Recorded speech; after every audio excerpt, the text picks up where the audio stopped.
With the Centreville Press. Today we're fortunate to have here at the Centreville Press Charity Lasiter with Cahaba Medical Care.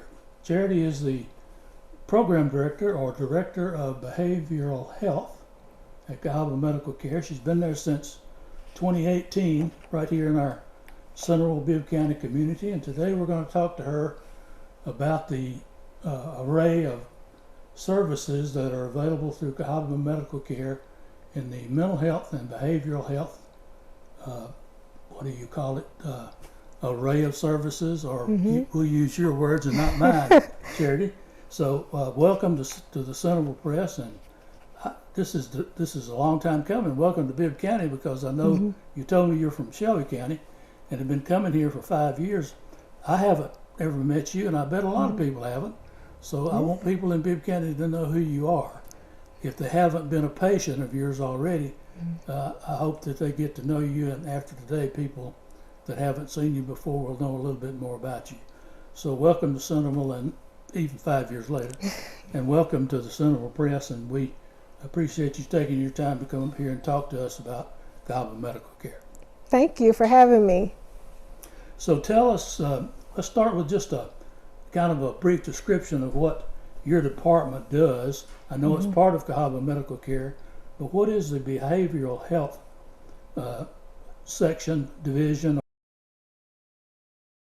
So, Cahaba Medical Care, obviously, they're a primary health care organization, but a part of that is behavioral health care. And so not only are we taking care of patients' physical needs, we're taking care of their mental health needs, which includes their substance use disorders. It includes even social services. And so part of the behavioral health department really focuses on behavioral health and substance use disorders. And then another part of our department focuses on social services, which is more of the patient's tangible needs. So how does somebody access your department? How do you get in there? If you're in need, or do you need a referral or walk in, or what's the customary way of getting into your department? Our department, basically the access is just being a Cahaba Medical Care patient. So any patient that comes to Cahaba just for a medical care visit, if it's their primary health care visit, if it's a well child check, or just their annual Medicare visit or annual wellness checkup, we screen all of our patients. We screen all of our patients for depression, for substance use disorders, for mental health disorders. And so every patient that comes through our doors will get a universal screening. And so after that universal screening, that screening will either be positive and let us know that they need access to behavioral health, substance use disorders, or social services, or they could simply ask their medical provider. So even if somebody's in your clinic and they didn't come here as a primary reason to access you, you might discover that you recommend that they talk to somebody. That's right. And the unique thing about our services at Cahaba is that usually you go to your primary health care provider for a cold, cough, wellness visit, and you only see your doctor. But you can see your doctor that day, and you will see the behavioral health provider that same day in the exam room. So we don't require you to access a behavioral health care visit by making a second appointment necessarily. If we identify along the way that you would benefit from, counseling appointments that are individualized, or if you would benefit from group counseling, then we can refer you to those services. But every person has access to behavioral health care. Well, does that begins with, it could begin, as you say, with a same-day visit to a trained counselor on staff in your clinic. That's right. And if it needs more intensive remediation, could that lead to a higher level of care? It does. It does. And how does that happen? So every patient that comes in, they actually see first a behavioral health consultant. And so those consultants are master's level social workers. They are counselors, technically. and they will refer to a licensed independent clinical social worker for more intensive needs as they see fit. So we have a few different levels of licensure in social work, and so we have master's level social workers who can refer to licensed clinical social workers to do the individualized therapy for patients. So if it ramps up to the next level, that could be 1, 2, or 3 levels and ultimately lead to a psychiatrist eventually if that was needed. Oh yes, that's right. If the behavioral health consultant, primary care provider identify the individual counseling or psychiatry is needed, it could be a referral to the psychiatrist. We also have the full-time psychologist on staff with Cahaba. And so not only we've mentioned the psychiatric needs, the substance use needs, but then we also serve some developmental needs. So if a child or adult has ADHD that's undiagnosed, they could get that psychological testing that's fairly rare through Cahaba Medical Care, but they could also get psychological testing for autism. So we have a pretty wide range of professionals within our department to serve all behavioral health needs that you could think of. And are all those ranges ultimately available right at the facility here in Centreville?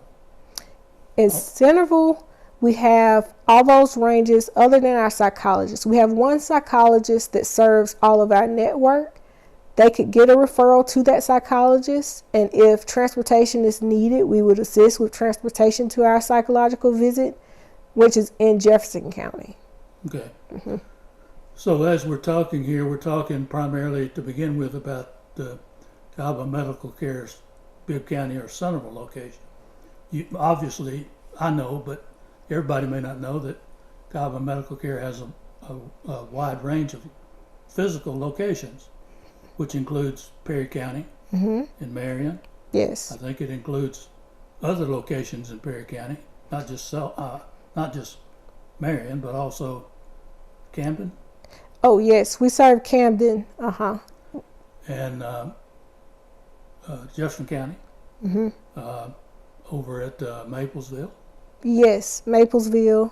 And I think there's multiple locations in Jefferson County, West End, Bessemer, Inslee, and then also down. So yeah, we serve Camden, Perry, Jefferson County, Chilton County, and Maplesville. And in Jefferson County, we have our Bessemer location, West End, Inslee, Fairfield, and we also have a United Ability location which serves developmentally disabled children and adults. And so our psychologist is located at that facility on United Ability's campus. Okay. So one of the areas that you talked about first was drug counseling. If it's a drug treatment case or a drug problem case, would that be the services you provide primarily be outpatient type counseling? Yes. So you don't run any inpatient programs, do you? No, we don't, but we can assess patients at any level and refer them out as needed. That's good to know. The other types of programs that you mentioned included not only drug programs, but also did you mention family counseling as part of what you already said that included programs like domestic violence or those type programs? I didn't mention that, but we do serve family counseling. And what are those? What's the scope of that? Typically, our family counseling involves our children. We serve children at our school-based health clinics in Bibb County and Jefferson County, and children within our clinics. And so sometimes we have couples, families that come in for substance use issues. Sometimes we have families that come in for domestic violence situations, marital problems. And so in that instance, when a family would like family counseling or marriage counseling, we offer that as well through our individualized counseling with our social workers. Okay. Now you did mention social services. Does that include not only people that would seek your services, but outreach programs for homeless or people who are not necessarily at your door. Yes. Here in Bibb County, we have a community center in addition to our primary care clinic. And so our community center offers showers, washer and dryers. We have food boxes and clothing available. And so every week, it's truly a situation where whether they're a patient of Cahaba or not, they can drop into our community center and access showers, washer dryers, food, and clothing. Okay. Well, in the area of patients getting to you, does your clinic also work directly with the school systems in any way to identify at-risk students or teens and adolescents? We do. How do you do that? We have counselors embedded in the school systems. And so in Bibb County, we have at least 4 social workers that will rotate throughout there, 2 that are there all the time, every week. And so they receive referrals. They're on the campuses of the Bibb County schools, the elementary schools, middle and high schools, to identify at-risk students for mental health disorders. And if you can tell me this, what do they do if they get a referral from a teacher about a child that should be evaluated? How do they handle that in terms of working with parents or working with the parental consent issues? Yes, so before our counselors would meet one-on-one with any student, we get parental consent. And so the teachers, they do an initial referral, but then Cahaba contacts the parent to obtain the parent's consent before meeting with the child. And we can meet with the children. As I said, our counselors are on site, and so they meet with the student during school hours at that child's school, which is a big benefit to the parents. Right. And the initial contact, because you have, I guess, counselors embedded with the school system, that's really, sounds like, would be really helpful in identifying at-risk students. Does that help you identify students earlier that have potential problems? It does. You know, most of our patients, be it students or adults who come to our clinics, they might have never had a diagnosis before. This is their first interaction with a mental health provider. And so, you know, the teachers may identify there's some abnormal behavior or there's some stress, some anxiety. You know, it may not be a serious mental illness, but it's something that is cropping up now that's more so anxiety, more so symptoms of depression that, you know, may not ever rise to the level of going to a community mental health center, but the child needs intervention at this initial, detection of symptoms. Right. Well, have you been doing that long enough with the school system to be able to track whether your intervention efforts have had any impact on overall school behavior? Do you know that? Do you know the answer to that? I think so. I think that overall, we've been in the Bibb County school system since about 2017, 2018. In this capacity, we've had a close relationship with Bibb County school system for a while. And so being able to have the counselors on hand has really helped triage those students that needed high levels of care. Sometimes, there are concerns, and so regarding suicidality, there's concerns about self-harm, right. Especially in those situations. Instead of having children act out at the school, they've been able to send them to the counselors. So I think overall, it does impact the school's behavior in general. Right. Yeah, the behavioral outcomes. Well, we hear, just out in the world, we hear reports of misbehavior among adolescents these days that are sometimes concerning about how they act with each other.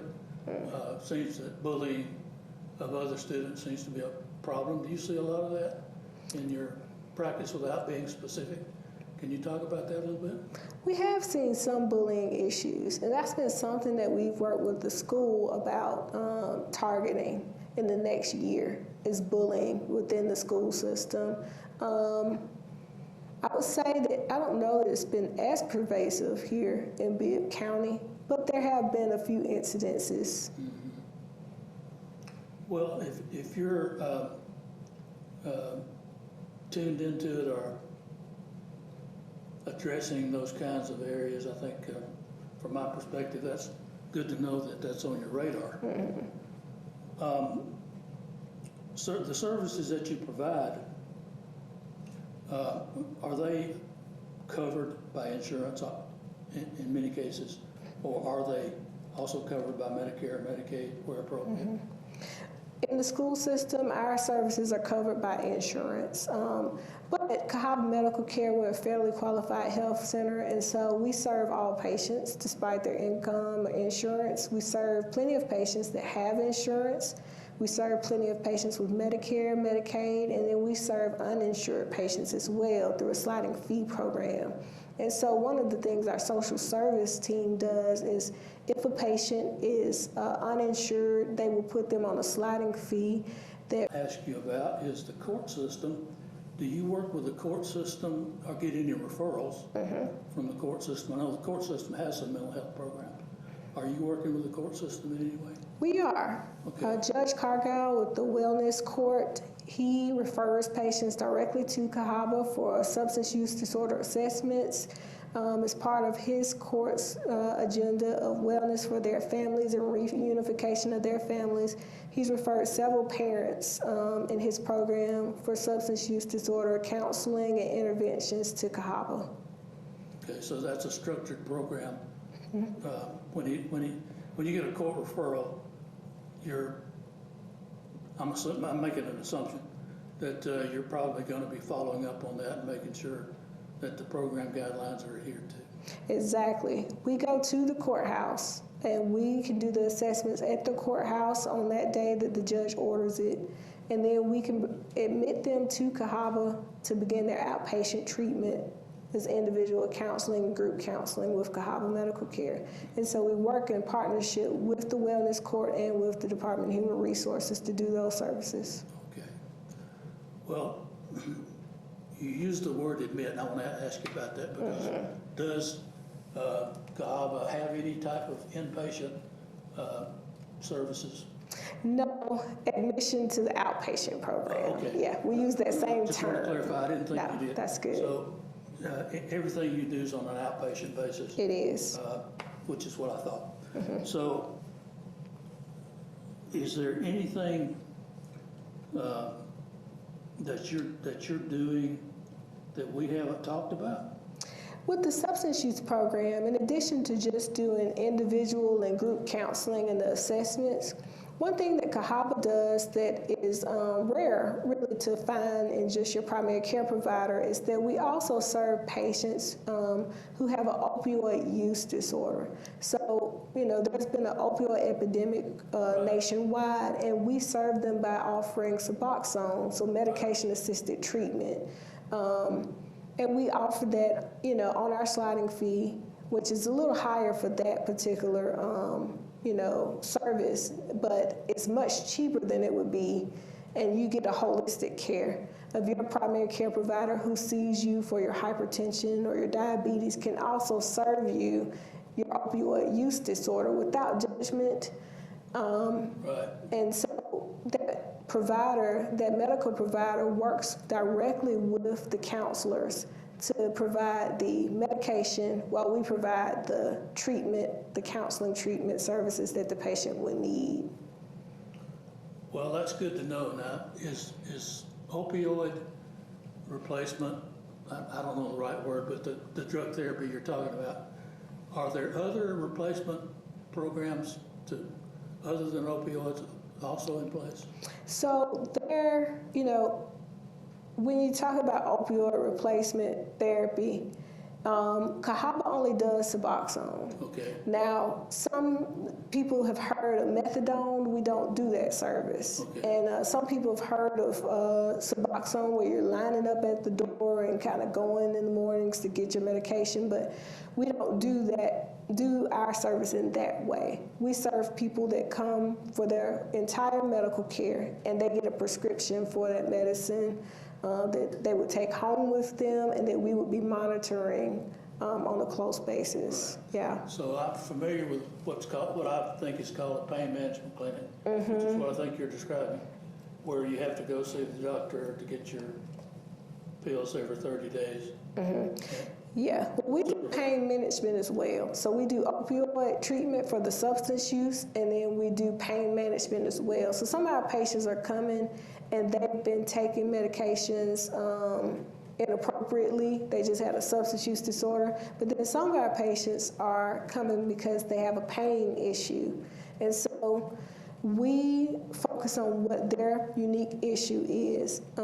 Obviously, some people get on pain medicines because they're prescribed by their doctor, and they've just been taking it for 20 years and never worked on their pain and managing it. And so we do a unique program for that, where we focus on, you're not someone who has a substance use disorder, you're someone who has a pain management problem.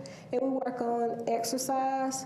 We work on therapy to focus on how to, use mindfulness, use cognitive behavioral therapy to manage your pain symptoms and to live a higher functioning life, just get more quality out of your life. And so it's not working with patients on, you have a substance use disorder. If they truly are pain management, then we're working on them about their pain.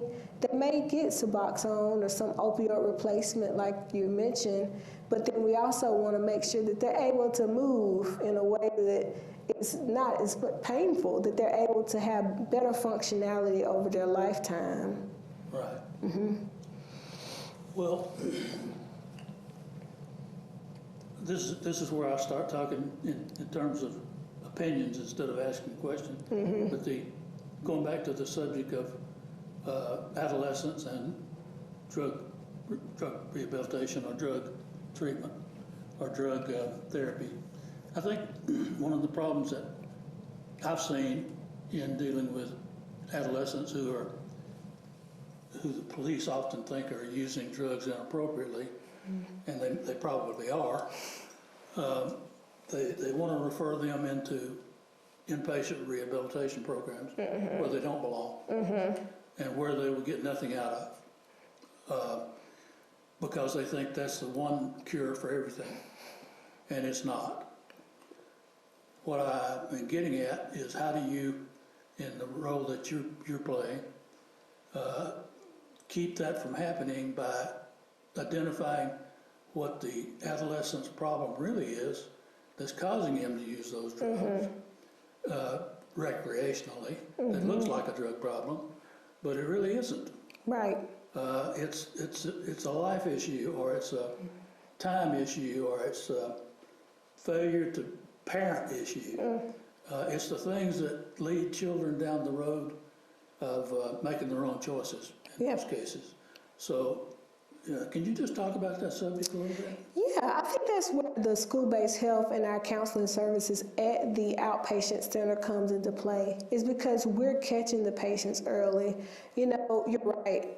Most of the time, there is some underlying issue. A good friend of mine who teaches a course, he always says that, okay people are generally okay. If they're acting out, there's an underlying issue. And so, our counselors, they're looking at, is there trauma going on? Are there self-esteem issues? Are there bullying things that are happening that aren't being addressed? And how can we work on that, before we get into just the substance use disorder? Typically people use, and kids, they turn to those substances just like any other human.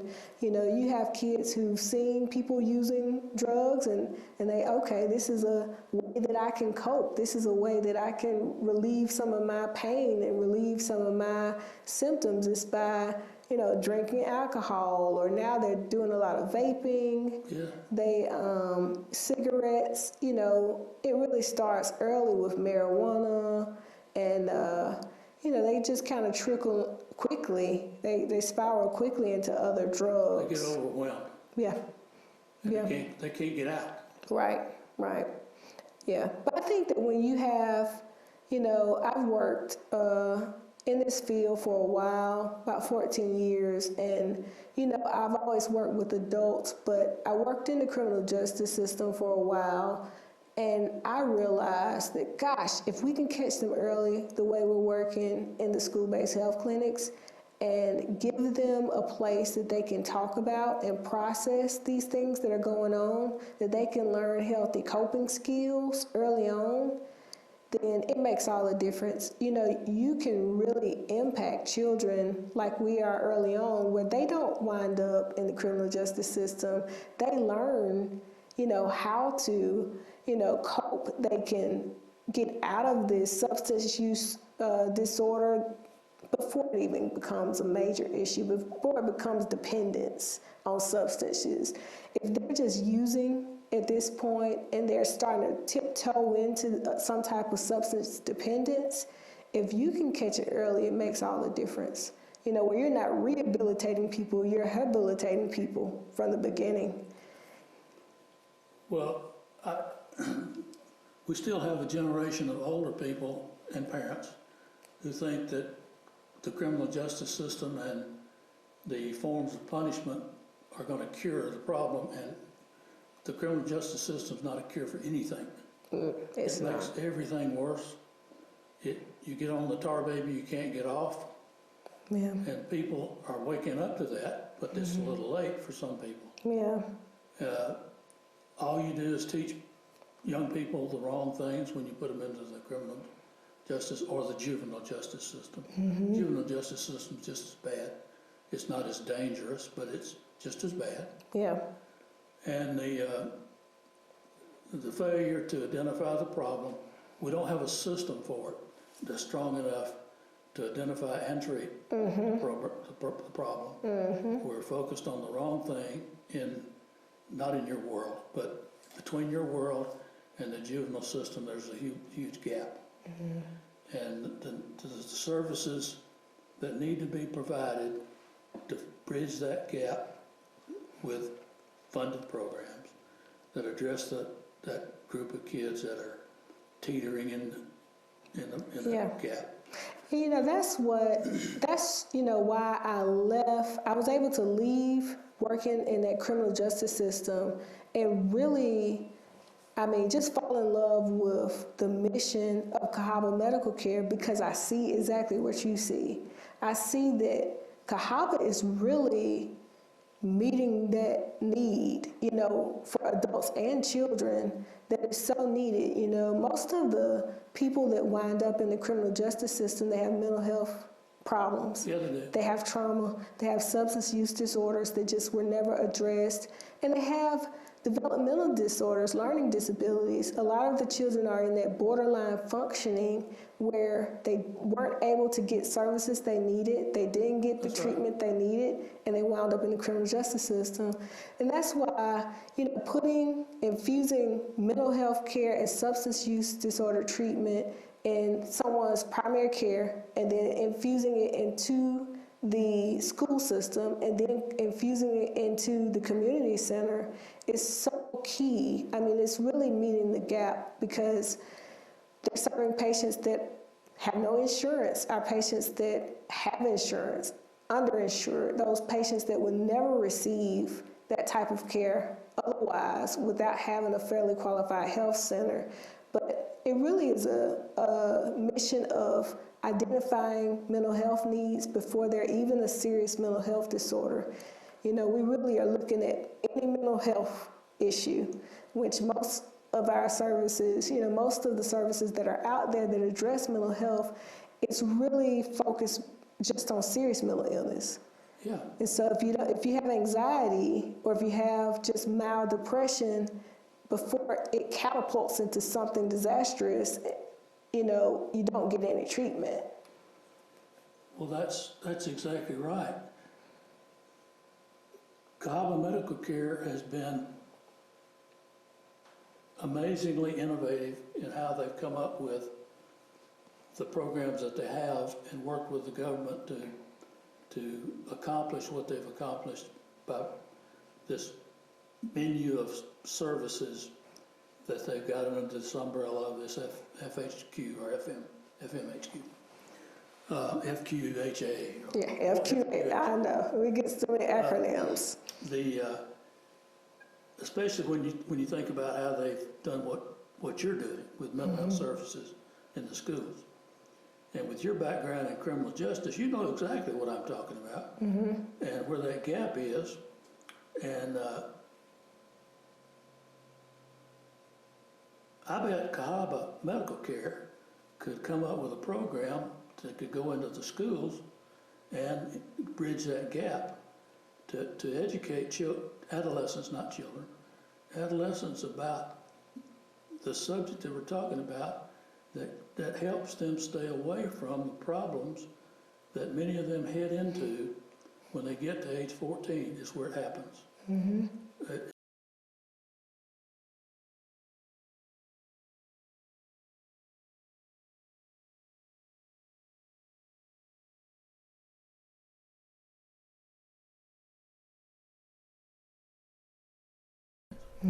So I know the roadmap, and I've been in the criminal justice system like you have. I know how it works. I know what it does. I know what it doesn't do, and I know where the gaps are. Yeah. And trying to get any help for people in that bracket, and also people who've come out of the criminal justice system who can't access anything either. Right. That's the other gap. Right. Trying to get them back to work and get them employed. They can't. Yeah. They can't get over the hurdles because of what's still baggage they got to carry with them. So somebody's got to help us fix those problems. Yeah. Because our population of this country, we're not producing a number of people. We don't have an endless supply of people to fill jobs anymore. You can't just throw away half of society. Right. And expect people to come along and say, we got a new crop. We can create engineers and scientists from the new crop. Don't worry about those people who fell by the wayside. Can't do that anymore. Right. You have to fix the problems of people who went wrong and use the talents that they still have. Oh, yeah. And I mean, the thing is that after people serve their time, they return and they should be citizens. Sure. And, that's one area that we've, really entered just in the last couple of months as well. In Birmingham, we partnered with the Dannon Project, who serves those people coming out of the Dannon Project, who serve those people coming out of jail and out of prison and who need mental health care and substance use care and medical care when they get out of jail, because you're so right, for those people, now Dannon, they are, doing the employment and GED preparation. And we've also worked with some local groups here that are also doing similar things, but in Bibb County, because we know that when they get out of, prison and when they get out of jail, sometimes they have medical issues and mental health issues that they didn't have when they went in. And so when they come out, a lot of times they need all those services that, they needed before they went in, and even more so. Yeah, if you go into Alabama's prison system without a mental health problem, you're probably going to have one when you come out. Well, it can be traumatic. Yeah. Yeah. If you get out. Well, I think I've covered the things that I was looking forward to talk to you about today, and I think it's been informative, and I think the people who listen to this will enjoy it and get a lot out of it. I want to thank you for coming, and I hope that we have a chance to talk about some more things in the future. Thank you. I've enjoyed it. Meeting you. You too. Okay. Well, thank you, and thank everybody who might be looking at this today for listening to us, and thanks for tuning in to the Centreville Press. All right. I'll cut this off. Right.